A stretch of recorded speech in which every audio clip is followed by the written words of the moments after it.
Hello everyone. Welcome to the podcast. Okay, so I think we all know that feeling, right? You want to achieve something big. Maybe it's at work, maybe it's in your personal life, whatever it is. You're driven, but then you hit this wall, Yeah, like information overload. absolutely. Too many books, too many articles, too many podcasts even. Just so many podcasts. Yeah. And everyone has the secret to success, so it's overwhelming. just noise. It is, and that's where this deep dive comes in, right? We cut through all that, the articles, the books, all that stuff. We pull out what matters. Yeah, so you can actually use it and not get totally lost. Exactly. The good stuff without the fluff. So for this deep dive, you gave us Stephen Covey's The 7 Habits of Highly Effective People. A classic. Yeah, it's a big one. And I mean, it came out in 1989, but it's still so relevant. It's been translated into 40 languages, sold 25 million copies. I mean, it's pretty much the Bible of personal and professional development. You're not wrong. It's had a huge impact. So what are we doing with it today? So today, we are going to break down these 7 habits, see what makes them tick, why they matter, how you can actually use them to be more effective in all areas of your life, at work, at home, everywhere. So like actionable insights, Yeah, not just theory. exactly. We want you to walk away with that aha moment, the key takeaways that you can actually apply to your life. Love it. And Covey doesn't mess around. He says that to really make these habits stick, to make them really work for you, you need a fundamental shift in perspective. He calls it a paradigm shift. Yeah, and that sounds a little intense, right? Paradigm shift. But what it boils down to is this. There's a space between what happens to us, some external event, a stimulus, and our reaction to it. Okay, so something happens and then we react. But there's a space in between. Right. And in that space, we have a choice. We can choose how we respond. That's the power of proactivity, the foundation of these habits. So it's not just about reacting on autopilot. It's about making a conscious choice. Okay, so before we get to these habits, there's some big ideas in the book that we need to lay out, right? Like the groundwork for the habits. Definitely. And I think it's helpful to think of them as the 5 pillars holding up the 7 habits. 5 pillars. Okay, so pillar number 1, hit me. Pillar number 1, proactive people focus on what they can control. Covey calls this your circle of influence. So don't waste energy on things you can't change. Makes sense. Huh? What's number 2? Pillar number 2, the difference between leadership and management. Okay, this is a big one. Management is doing things right, but leadership is doing the right things. You can be the most efficient manager in the world, but if you're focused on the wrong things, it doesn't matter. Exactly. Okay, what's the next pillar? Pillar number 3, paradigms. Paradigms. Our mental models. Think of them like lenses through which we see the world. There are ingrained assumptions, beliefs about how things work. And sometimes those lenses can be a little distorted. Oh, absolutely. And that leads us to pillar number 4. We don't see the world as it is. We see the world as we are. Meaning our perception becomes our reality. Yes, even if that perception is flawed. Wow. Okay, so what's the 5th and final pillar? This one's big. Lasting change requires working on those paradigms, those foundational beliefs, not just tweaking surface level attitudes and behaviors. You gotta go deeper. Okay, that makes sense. It's about getting to the root of the issue. Right. Okay, so those are the 5 pillars. I think we have a good foundation. Let's get to the habits themselves, starting with habit number 1. Be proactive. Break it down for us. What's the essence of this habit? The essence of being proactive is taking responsibility for your life. You're not a victim of circumstances. You have choices. You have the power to choose your response. So it's not about what happens to you, it's about how you respond to it. Precisely. And Covey really contrasts proactive people with reactive people. Okay, how so? Reactive people, they tend to blame external factors. They say things like, I can't do that because of this, or if only this hadn't happened, that they focus on things they can't control. They feel stuck. Right. But proactive people use different language. They say, I can, I will, I choose. They focus their energy on what they can influence, and that's where the circles come in, the circle of concern and the circle of influence. Okay, remind us about the circles. Picture two circles, one inside the other. The outer circle, that's your circle of concern, everything you care about. Politics, the environment, the economy, your neighbor's dog barking all night. All the things that keep you up at night. Exactly. Yeah. But the inner circle, that's your circle of influence. It's the stuff you can actually do something about. So what you're saying is proactive people focus on their circle of influence. Yes, they work on the things they can control. And here's the cool part. By doing so, they actually expand their circle of influence over time. It's like a muscle. The more you use it, the stronger it gets. Okay, that's a great visual. Reactive people get stuck in that outer circle, the circle of concern. They do. And all that worrying and complaining, it actually shrinks their circle of influence. They feel less and less empowered to make a difference. So listener, if you're here listening to this deep dive, you're already being proactive. You're taking control of your own growth and development. That's awesome. Absolutely. Okay, habit number 2. Begin with the end in mind. What does that even mean? It means start with a clear vision of where you want to go, what you want to achieve. It's about having a destination in mind before you start the journey. So it's not just about being busy. It's about being intentional. Exactly. It's so easy to get caught up in the day-to-day and lose sight of the bigger picture. We've all been there. Yeah. So how do we actually do this? Begin with the end in mind. It starts with connecting with your core values, your deepest beliefs, what truly matters to you. Once you have those in focus, you can start imagining the future you want to create. So it's about vision and values. Absolutely. And Covey calls this personal leadership. You're the leader of your own life. You decide where you're going. I love that you're not just along for the ride. And he extends this idea to businesses too. He says that before a company can focus on efficiency, on all the details of management, they need a strong leader to set the overall vision, the direction, the why behind what they do. Right, so everyone's rowing in the same direction. Precisely. Okay, so how do we put this into practice in our own lives? A powerful exercise is to write a personal mission statement. I've heard of that. Yeah, it's more than just corporate jargon. It's about clarifying your core values and your purpose in life. It becomes a compass to guide your decisions. I like that. The compass. So how do you write one? You start by reflecting on your values, what's most important to you. Think about the impact you want to have on the world, your legacy, and then, you write it down. And this is key. Revisit it regularly. Let it guide your choices. Okay, that's great advice. And you know what else Covey suggests? It's a little good out there. Oh, you mean visualize your own funeral? Yeah. I know it sounds a bit morbid, but it's actually a really powerful exercise. Because it forces you to confront what really matters. It does. Think about it. What would people say about you? What kind of impact would they say you had on their lives? And does that align with your own values, with the life you're currently living? Yeah, it puts things into perspective. It does. And it ties into what you were saying earlier about thoroughness. You're really taking a long view of your life and asking, am I on track? Am I living a life that's true to myself? It's a powerful way to check in with yourself. Okay, so we've covered being proactive and starting with the end in mind. Now we get to habit 3, and I'm sensing a theme here. Put first things first. There is a theme. The first 3 habits, they're all about personal mastery, about self-leadership. Okay, so how does put first things first fit into that? This habit is all about execution. It's taking those values, that vision you've clarified, and turning them into action. It's about prioritizing based on importance, not just urgency. We all have those urgent tasks that scream for our attention. We do. Yeah. And it's so easy to get caught in the whirlwind of urgency and neglect those important but not urgent tasks. And this is where that famous time management matrix comes in. Yes. The 4 quadrants. I have to admit, I struggle with this one. Break it down for us. Okay, so picture a square divided into 4 equal parts. Got it. Now the top row is for urgent tasks. The bottom row is for not urgent tasks. The left column is for important tasks and the right column is for non-important tasks. So you got 4 quadrants. Quadrant 1, urgent and important.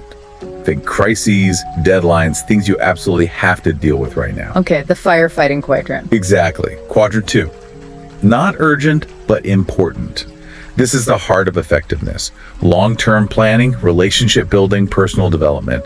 Those things that make a huge difference in the long run, but don't have a screaming deadline. Okay, so important but easy to put off. Exactly. Then you've got quadrant 3. Urgent but not important. Think interruptions, other people's priorities, things that feel urgent but don't actually move the needle for you. And finally, quadrant 4. Not urgent, not important. The time wasters, the busy work, the stuff that just clutters your day. Okay, I'm seeing the picture. So the key is to focus on quadrant 2. The important, the not urgent tasks. You got it. But that's easier said than done, right? Because those urgent tasks, they demand our attention. They do. So how do we break free from the tyranny of the urgent? It takes discipline and a willingness to say no to things that fall into quadrants 3 and 4, even if they feel pressing in the moment. Delegation can also be a powerful tool. If it's not the best use of your time, can someone else handle it? That makes sense. And what about the Pareto principle? Oh, that's a great one. The 80-20 rule. It reminds us that often 80% of our results come from 20% of our efforts. So by focusing on those high impact activities in quadrant 2, we can get a lot more done with less time and energy. It's about working smarter, not harder. Okay, so it's not just about managing time, it's about managing your energy and focus. Exactly. It's about aligning your actions with your values and your goals. It's about making sure you're working on the right things, the things that will truly make a difference in your life. Okay, so we've covered the first 3 habits, the foundation of personal effectiveness. Now we're moving into the realm of interdependence. We are. The next 3 habits are about how we interact with others, how we build strong, healthy relationships. And it all starts with habit 4. Think win-win. Tell us about this one. Think win-win is a paradigm shift in how we approach interactions. It's about moving from a mindset of competition to a mindset of collaboration. It's about believing that there's enough for everyone and that we can find solutions that benefit all parties involved. So it's not about one person winning and the other losing. No, it's about finding mutually beneficial outcomes. And I think Covey talks about different paradigms of human interaction, right? He does. He lays out 6. You've got win-win, of course, where everyone comes out ahead. Then there's win-lose, the classic I got mine, you lose mentality. Not very collaborative. Not at all. And then there's lose-win, where you're basically a doormat. You give in just to avoid conflict. Also not ideal. No. And then you have the worst-case scenario, lose-lose. Both parties are so stubborn, so focused on winning, that they both end up losing. Ouch. Then there's just win, where you're focused on your own goals and you don't really care if the other person wins or loses. And finally, there's win-win or no deal. This one's important. Tell me more about that one. It means if we can't find a solution that benefits both of us, we agree to walk away. No hard feelings, no one's forced into something they don't want. So it's like a safety net. It prevents you from getting into those lose-lose situations. Exactly. And Covey emphasizes that to truly think win-win, you need 2 key characteristics: consideration and courage. Okay, break those down for us. Consideration means you genuinely care about the other person's needs and perspective. You're willing to listen, to understand where they're coming from. And courage means you're willing to stand up for your own needs and express your own perspective. You're not afraid to ask for what you want. So it's a balance. You're assertive, but you're also empathetic. Right. It's about having the confidence to advocate for yourself while also being respectful of the other person. And this ties into the whole abundance versus scarcity mindset, doesn't it? It absolutely does. A scarcity mindset is based on fear. There's only so much to go around, so if someone else gets something, it means less for me. But an abundance mindset is based on the belief that there's enough for everyone. There's opportunity, there's resources, there's enough success to go around. So with an abundance mindset, you're not threatened by other people's success. You can actually celebrate it. Exactly. And that makes collaboration so much easier. You're not competing, you're co-creating. And Covey really emphasizes that to achieve win-win, you have to focus on results, not methods. Be flexible, be creative, be willing to explore different approaches. The goal is to find a solution that works for everyone, not to stick rigidly to your initial idea. That's a great point. It's about the outcome, not the process. And I think this segues nicely into habit 5. Seek first to understand, then to be understood. Absolutely. This is all about empathetic listening, which is arguably the most important skill for building strong relationships. Most people think they're good listeners, but Most people are terrible listeners. They're just waiting for their turn to speak. ouch, but true. Right. But Covey, he challenges us to really listen, to listen with the intent to understand, not just to reply. He uses this analogy that I love. Imagine you go to the eye doctor complaining about blurry vision, and instead of examining your eyes, the doctor just hands you their own glasses and says, "Here, these work great for me." Okay, that would be pretty ridiculous. It would. But that's what we do all the time in conversations. We prescribe our own solutions, our own perspectives, before we've even taken the time to understand where the other person is coming from. We jump right into advice-giving mode. We do. And it's usually not helpful. So habit 5 is all about flipping that script. It's about seeking first to understand, then to be understood. Okay, so how do we do that? What does empathetic listening actually look like? It's more than just hearing the words. It's about paying attention to body language, to tone of voice, to the emotions underneath the words. It's about putting yourself in the other person's shoes, trying to see the world from their perspective. It's about empathy. Yes. And Covey points out that only a small percentage of our communication is conveyed through our actual words. The majority comes from our tone of voice and body language. Wow, I never thought about it like that. Yeah, it's powerful stuff. And when we listen empathetically, we're not judging, we're not evaluating, we're not trying to fix anything. We're just trying to understand. Yeah. And that creates a space for real connection. It makes the other person feel heard and validated. Exactly. And when people feel understood, they become much more open to understanding you. So it's a win-win. It is. And that brings us to habit 6. Synergize. This is where the magic happens.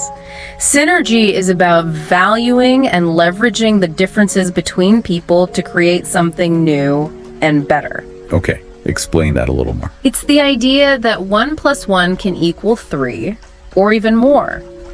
It's about recognizing that everyone brings something unique to the table, and when we combine those perspectives, those strengths, we can achieve results that none of us could have achieved individually. He uses that analogy of the orchestra. He does. Yeah. All those different instruments playing together, creating something beautiful and complex, that's synergy. It requires a willingness to step outside our own comfort zones, to be open to new ideas, to embrace the differences between us. So it's not about compromise, it's about something bigger. Exactly. Compromise is often a lose-lose situation in disguise. Everyone gives up a little bit, but no one gets what they truly want. Synergy is about finding a third alternative, a solution that's better than anything any of us could have come up with on our own. So it's a creative process. It is, and it requires trust, vulnerability, a willingness to really listen to each other and build on each other's ideas. And a lot of courage, I imagine. Definitely. You have to be willing to challenge your own assumptions, to let go of the need to be right all the time, and you have to be open to the possibility that someone else might have a better idea than you do. It's about letting go of ego. It is. And when we can do that, when we can truly synergize, incredible things can happen. So listener, think about your own life. Where could you be more open to synergy? Where could you be leveraging the differences between you and others to create something new and amazing? Yeah, great question for the listener to think about. Okay, we've made it to the final habit. Habit 7. Sharpen the saw. I love this one. What's it all about? This habit is about self-renewal. It's about taking care of your most valuable asset, you. Self-care is so important. It is. And Covey talks about 4 dimensions of renewal: physical, spiritual, mental, and social emotional. Okay, let's break those down. What does it mean to sharpen the saw physically? It means taking care of your body, eating healthy foods, getting enough sleep, exercising regularly. It's about building your physical resilience so you have the energy and stamina to live a full and active life. Makes sense. What about the spiritual dimension? The spiritual dimension is about connecting with your core values, with your sense of purpose.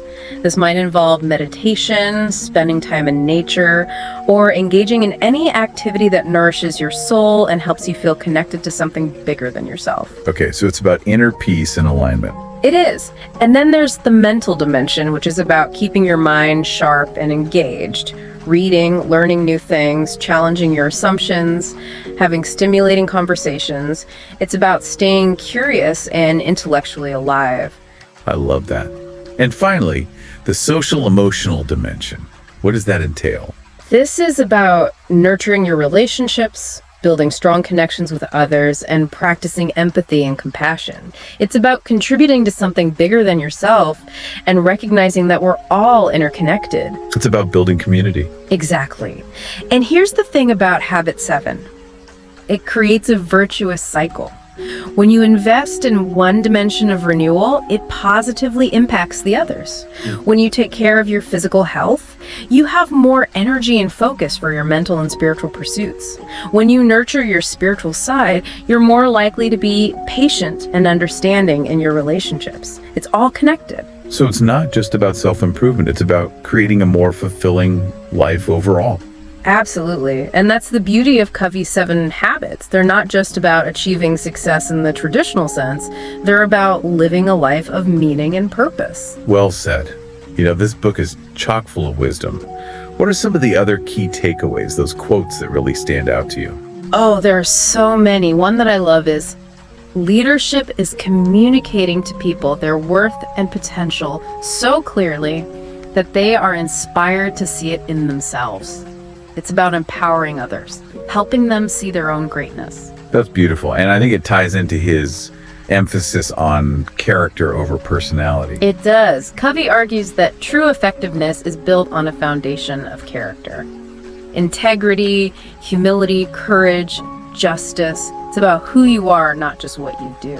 And he talks a lot about paradigms, those mental models that shape our perception of the world. Yeah, he says that the way we see the problem is the problem. Meaning, if we want to change our results, we often need to change our perspective. It's about challenging our assumptions. It is. And he emphasizes that we see the world not as it is, but as we are.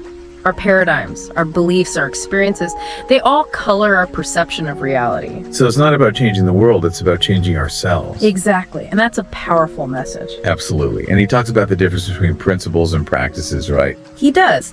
Principles are those timeless truths, those universal laws that govern human behavior. Practices are specific techniques or strategies that we use in different situations. But Covey argues that we need to ground our practices in sound principles if we want to be truly effective. It's about aligning our actions with our values. Precisely. And he talks about the importance of private victories preceding public victories. Yes. You have to master yourself before you can effectively lead others. It's about self-mastery, self-discipline, self-awareness. And he also talks about the PPC balance, right? He does. The balance between production, achieving the desired results, and production capability, maintaining and enhancing the resources that produce those results. It's like the goose that lays the golden eggs. Exactly. You can't just focus on getting the golden eggs. You have to take care of the goose. You have to nurture the source. Absolutely. And Covey is a big proponent of this idea that we have the power to choose our response to any situation. We're not just victims of circumstance. It's about empowerment. It is, and he contrasts this proactive stance with deterministic views that suggest we're just products of our genes or our upbringing. It's about taking responsibility for our own lives. Exactly, and he reminds us that it's not what happens to us that matters most, it's how we choose to respond. That's where our true power lies. That's a powerful message. It is, and I think it's the core message of the 7 Habits of Highly Effective People. It's a book about empowerment, about taking control of your life, about becoming the best version of yourself. And it's a reminder that true success is an inside job. It starts with character, with integrity, with a commitment to continuous learning and growth. Absolutely. Wow, this has been such a rich conversation. I feel like we've just scratched the surface of this book. We have. There's so much wisdom in those pages, and I encourage everyone listening to go back to the source material, to reread it, to reflect on it, to really let these principles sink in. Yeah, this is a book that deserves multiple readings. Definitely. And listener, as you go back to the book, ask yourself, which habit resonates most with you right now? Where do you see the biggest opportunity for growth in your own life? And what's one small step you can take today to start implementing that habit? That's a great challenge. Start small, be consistent, and watch the transformation unfold. It's a journey, not a destination. Well said. Thanks for joining us for this deep dive. We'll see you next time.